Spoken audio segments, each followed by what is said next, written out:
What's going on, guys? Today we are talking about the fantasy rookie running back that is going to have the biggest impact in year one. Let's start right now. DeAndre Swift, I don't think has the biggest impact, even though he was a consensus number one running back in the draft.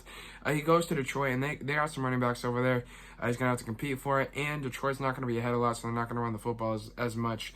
I don't think DeAndre Swift has the biggest impact. I do think he has a good year, though. Clyde Edwards-Helaire, I think he's a really good running back in a really good system, but I think that system favors the passing game. I don't think Clyde Edwards-Helaire is going to be number one. I think he's like number two on out of the rookie running backs.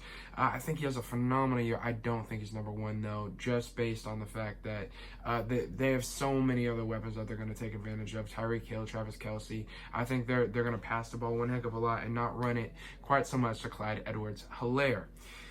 Then you look at Keyshawn Vaughn down in Tampa. I think he's going to have a good impact this year. I don't think he's going to be the number one running back, though.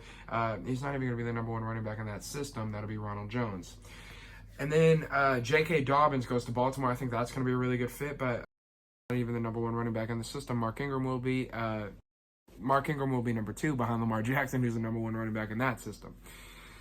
Then you look at Jonathan Taylor, and this is a guy that was just tearing stuff up in college for years, and I really like his style of play. He's kind of like Saquon Barkley, if you will. He's very explosive. He can erupt down the field.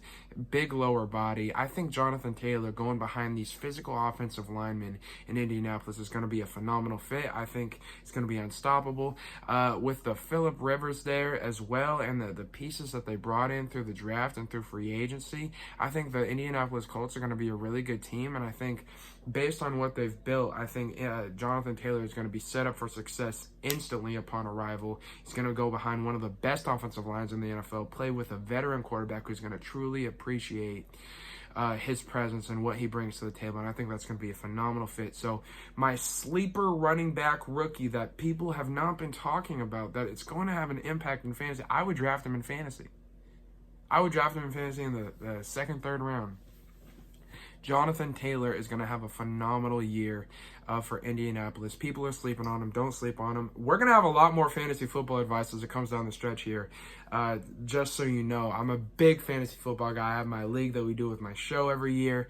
We'll see who's on it. Last year, Jose Bolaños was on it from Brook and Jubal in the Morning, as well as the head coach of Kent Meridian Football. So we'll see who we get coming around this year, but it's going to be a lot of fun, no question about it. As always, like, comment, and subscribe in this video. Let me know in the comment section below who you think the best rookie running back is going to be in fantasy this year. And stop sleeping on Jonathan Taylor. As always, go Hawks.